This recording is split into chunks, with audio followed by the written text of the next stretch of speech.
Okay, dah ramai ni. Okay, jom apa yang buat tunjuk satu lagi. Okay, yang ni actually kalau korang tahu Simplicity kan, Simplicity ni ramai yang kata dia punya bedak cantik powder tu kan, yang two-way cakes tu. Yang ni daripada teknologi daripada Korea tau. So dia punya texture bedak ni sangat halus yang boleh buat korang punya kulit skin tu lebih gebu tau. So ini kita dah dapatkan satu juga. Tapi actually kod ibu adalah yang 02. Masa ibu nak dapatkan 02 tu, 02 habis. So ibu terpaksa ambil juga yang 01, yang jenis yang paling cerah tu. Tapi tak apa. So nanti kita akan blend lah dengan dia punya mungkin ibu akan pakai dengan apa nama ni, sunscreen, ataupun ibu akan pakai foundation yang lebih gelap sikit lah. So ini dia punya packaging dia. Okay, siapa tahu-tahulah. Sebab siapa yang pernah guna dia akan tahu.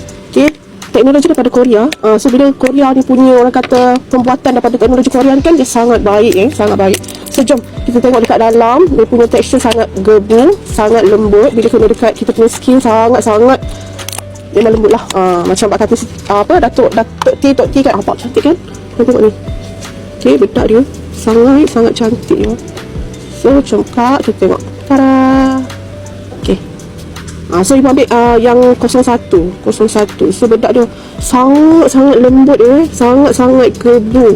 Okay, kalau kena dekat skin, ini katakan korang tak pakai foundation pun tak apa, korang pakai sunscreen saja pun, lepas tu korang tepek dengan bedak ni, bedak two-way daripada Simplicity ni pun dah okey. Sebab dulu ibu pernah beli, tapi itu yang lama punya zaman-zaman orang kata ibu sebelum kahwin, ibu sangat suka yang pakai Simplicity ni. Sangat-sangat best sangat-sangat best. Tapi kalau kita beli dekat outlet, dia agak mahal sikit.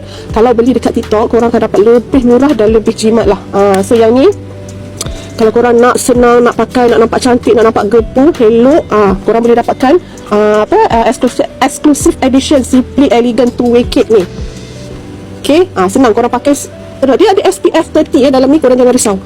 Dia ada SPF 30, dia ada sunscreen lah dekat area dalam ni. So korang boleh dapatkan Simplicity two-way cake dia dekat beg kuning korang.